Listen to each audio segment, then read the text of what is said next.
afternoon, everyone, and welcome to another edition of BIIC Sponsor Spotlights. Today with us, we have Rob Anarfi from Beazley, who is our Chief Risk Officer. And once again, I'm Amy Cole-Smith, Director of Diversity at the Institute, and we are so excited to have Rob here with us today. So let's get started with this interview. How are you today, Rob? I'm doing good, Amy, especially considering it's Friday the 13th that we're recording. I'm doing good. So this should go very smooth, right? Exactly. All right, let's get right into it. Can you please tell us about yourself and your role at Beazley? Sure. So, Amy, as you said, I'm Beazley's Chief Risk Officer. I have been, and because of the audience we're speaking with, I don't need to explain what that means, which I sometimes have to do in other fora.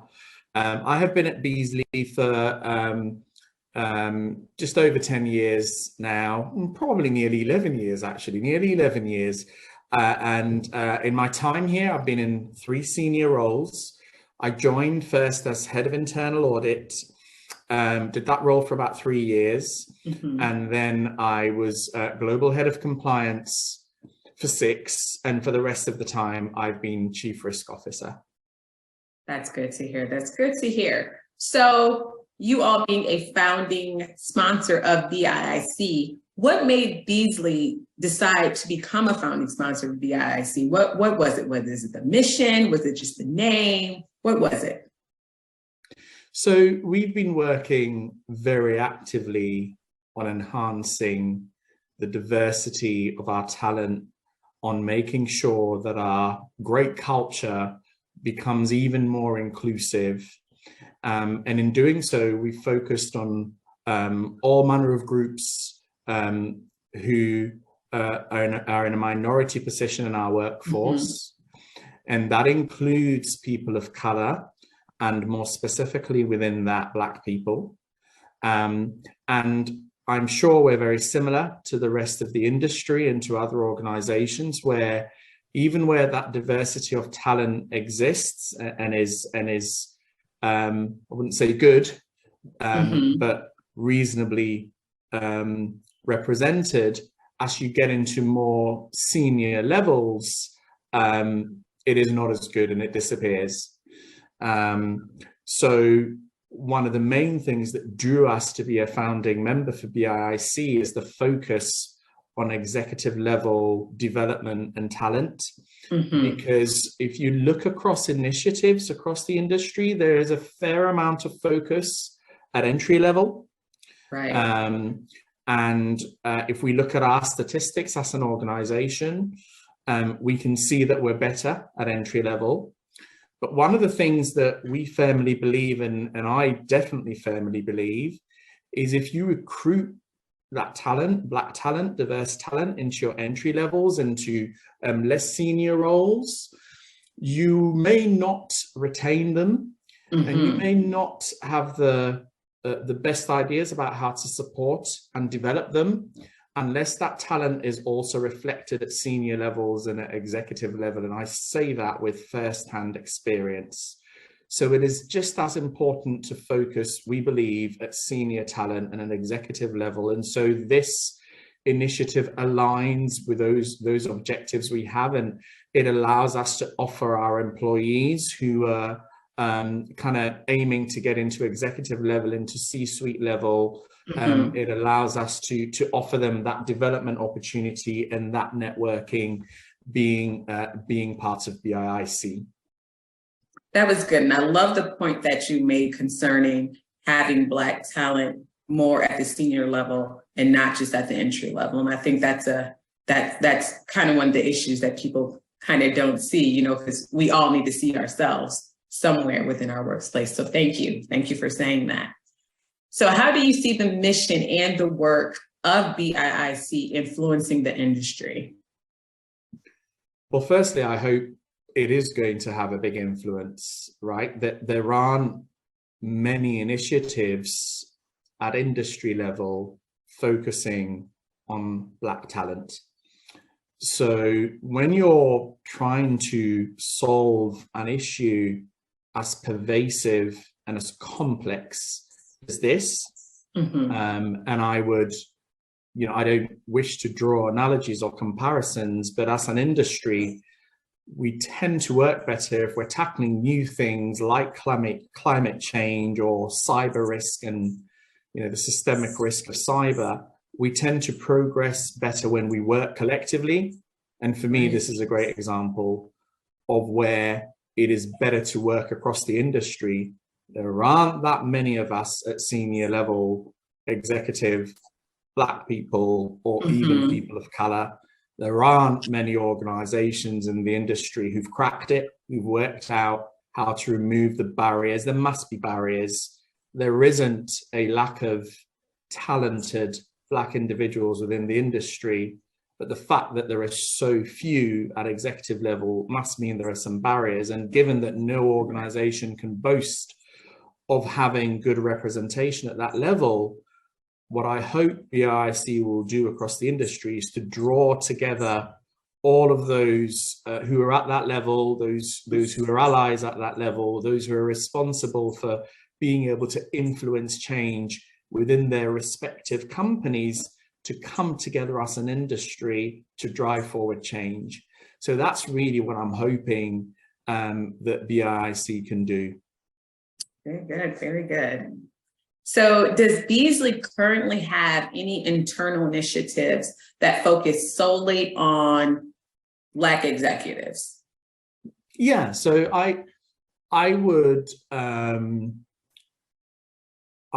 say a few things, probably 3 or 4 things. Firstly, we introduced some group-wide targets for people of color.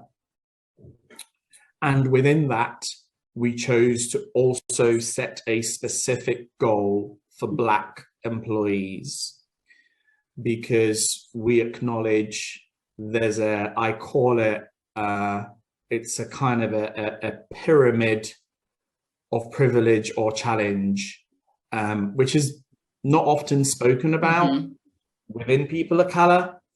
And broadly speaking, you tend to find the darker the skin tone, the more difficult the challenge.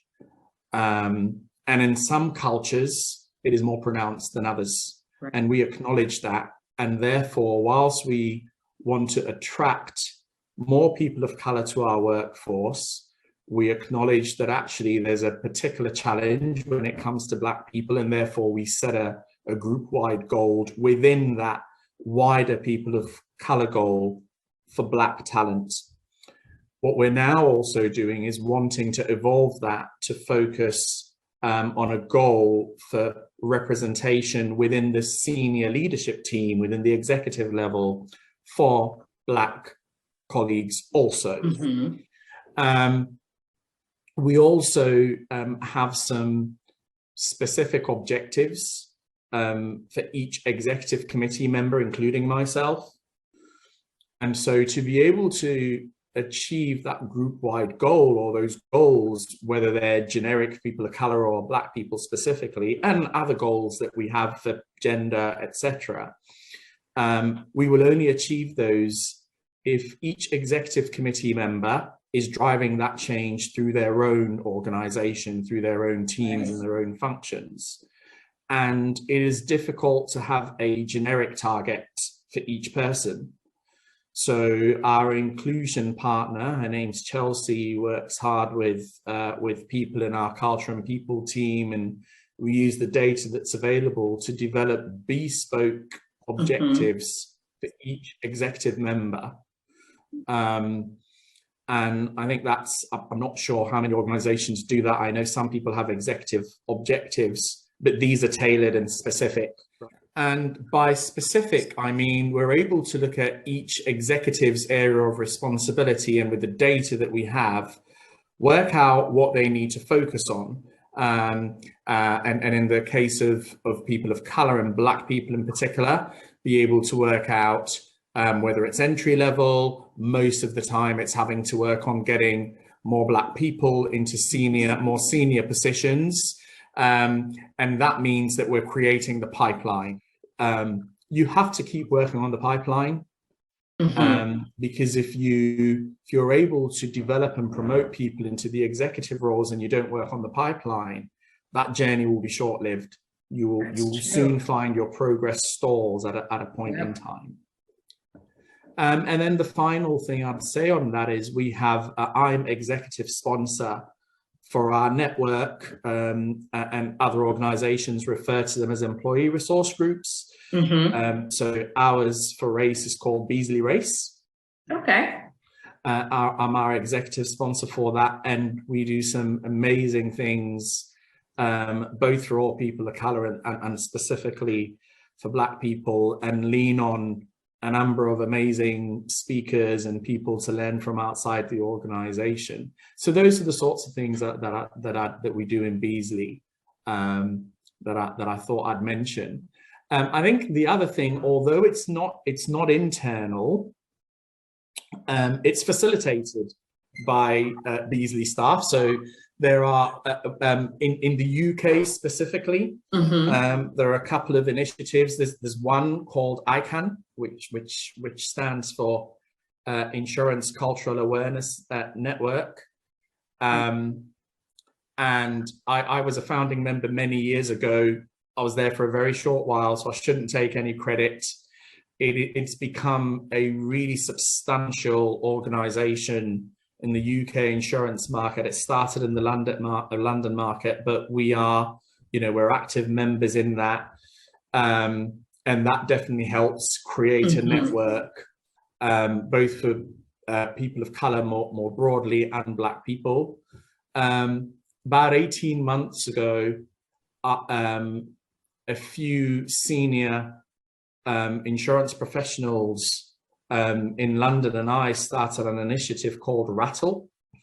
And Rattle stands for Race, Action Through Leadership. And the concept is relatively aligned. In fact, it's very well aligned to BIIC. And what we'd observed as we were mourning with our US community following the murder of George Floyd, a couple of us who were fortunate and privileged enough to be in senior positions thought that one thing that we couldn't see was happening is we couldn't see the most senior people in the insurance industry owning the problem of Black representation and Black inclusivity themselves. After Black Lives, almost all of them said lots of things, both internally and externally.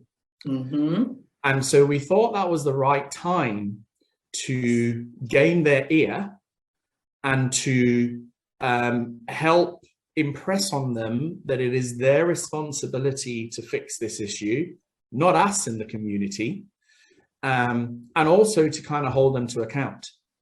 So what the initiative does is really we work with chairs and CEOs across the insurance industry. And we basically are there as a resource group, as a tool for them to lean on. The responsibility is all theirs, it's not ours. And we work on various things across in that time frame. We've worked on things like, how do they acknowledge and demonstrate that personal accountability? How do they help their organizations and their senior leadership teams understand it's a priority for them, and therefore it should be a priority, but it's a priority for them as the chairs and CEOs, and therefore it should be a priority for that senior leadership team. How do you in an organization collect data? Because not all organizations are in the same place in terms of being able to get accessible data. We work in insurance, we live by data. And if you don't have it, it's hard to make progress and to measure that progress. And a very interesting topic that we've covered with them that we continue to cover is racial fluency. A number of them said to us in the early days, to be able to demonstrate that personal accountability, we need to talk about it. If in the insurance business, if we're concerned because we don't have enough capital, or we're concerned about our underwriting discipline or reinsurance availability, we talk about it. We talk about it several times. Every opportunity in the organization suddenly understands that it's a priority for us. When it comes to race, and you won't be surprised to hear most of that community are white men. And you know, what they say is, you know, there's a concern, in particular in today's cancel culture. You know, if we say it the wrong way, if we say the wrong thing, you know, there's risk, reputational risk, not just for us as individuals, but for our organizations. And that's getting in the way of us therefore talking about it. So we've done a fair amount of work with them around racial fluency. But even there, we've said, well, it's your responsibility to improve your racial fluency. We had a speaker once who said, you know, 10, 15 years ago, none of you chairs and CEOs were familiar with using smartphones. Today, you're all experts in them. Why? Because you're all incredibly clever people. You're all super smart. And if you know that you need to know something to do your job, you will make sure you learn. So we are here as the, you know, the executives of color in our community to support you, but actually it's your job to enhance your racial fluency. And all we're doing is giving you some tools. So, you know, Beazley gives me and others the time, the support to drive these sorts of industry initiatives forward as well. Coming back to the question you asked about initiatives. That was really good. And I love the fact that you mentioned cancel culture, because, you know, within that cancel culture, especially after the murder of George Floyd, when, you know, a lot of organizations came out with their DEI statement, and the pressure that was on social media was, well, this is your DEI statement, but show us your senior leadership, show us your board. And, you know, you have companies, organizations who could not step up to the plate. So it's interesting that you mentioned that, and due to that, you had a lot of cancellations going on. So indeed, it was like greenwashing before climate risk came. Exactly. So my last question for you is, are there any other DEI related initiatives that Beazley is currently implementing, either internally or externally, that you want to discuss? I guess rattle that I've just mentioned is one of them, so I won't repeat that. When we really started upping the pace on our inclusion and diversity journey, we unapologetically prioritized and focused on gender first. Mm-hmm. And, you know, there were a few people that were unhappy with that. I was leading the initiative at the time, and I remember getting some feedback from some colleagues who said, you know, you're Black and, you know, you're focusing on gender first. One of the things that we believe, you know, whether or not we like it, we are working in commercial organizations where resources are limited, if you like, and we prefer to focus on things, dedicate our attention, see enhancement and improvement, and then pick the next area of focus. And the journey is never done, is it really? So we made lots of progress on gender, but we're not done, and we continue. Right. And I say that because we then pick the next area that we're going to focus on. And we've been focusing a lot on mental well-being. We're going to be focusing, I believe, on neurodiversity. But that does not mean that we ignore other areas of underrepresentation or where we need to enhance our culture. So even when we were focusing on gender diversity and on making sure that we've got females in our senior leadership team, which we now have and are very proud of, we were also working really hard on LGBTQ+, and have done some amazing things there too, where we relied and very heavily on the experiences of our Beazley Proud network. So I think we're always essentially, rather than relying solely on initiatives, looking for ways that this becomes less almost project minded and built into the business as usual, and built into the fabric of the organization, and making sure that all of us as colleagues understand the importance of core principles like privilege. Yes. We are all privileged. Privilege isn't reserved for the majority. I won't bore you with what I believe mine is, but I feel I'm immensely privileged. So concepts like that, concepts like respecting and celebrating each other's differences, and then leaning on those differences and making sure that, in addition to making us feeling like we're valued as individuals and we can bring ourselves to work, ultimately we're working in commercial organizations. How do we use those differences to drive the organization forward and to achieve our objectives as an organization? Focusing on values like, when we work on inclusion and diversity, it is not only about what makes us look different, but it's about diversity of thought ultimately, right? It's about fairness of opportunity and representation, but ultimately it's about diversity of thought, and therefore not to fall into the trap that says, because somebody's gender is different or somebody's skin color is different, therefore they're going to be different. It's far deeper than that. And so really, in addition to specific projects that we may do, it's about inculcating all of those principles and values into everything that we do, and how we relate with each other, and how we choose people to join the organization, and how we decide which people to develop, and when there are opportunities to, be part of the leadership team, what things do we take into account. But then, of course, there are very specific project things that we do. So, for example, we have amended some of all of our policies, but there are bigger changes in some.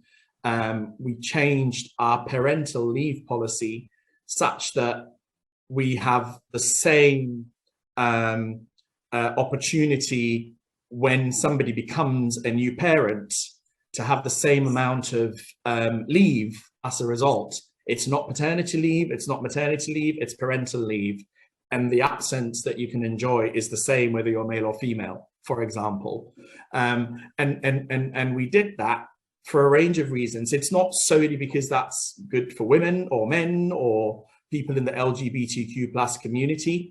It's because at its heart, it's doing all of those things that I just explained. So that's the kind of higher level answer that I'd give to that question. No, I appreciate that answer. It was very, very, very enlightening, especially your policy on parental leave. That's very enlightening, because you definitely don't see that a lot. So Beazley is clearly on the right track. So we hope so. The proof is in the pudding, right? We hope so. We hope so. Yes, you seem to be on the right track. So, so thank you all for joining us today for this sponsor spotlight. Once again, we have Rob Anarfi here with us, who's the Chief Risk Officer at Beazley, and I'm Amy Cole-Smith, Director of Diversity at the Institutes. Thank you all so much. Please continue to support BIIC, and we will see you next time. Thank you.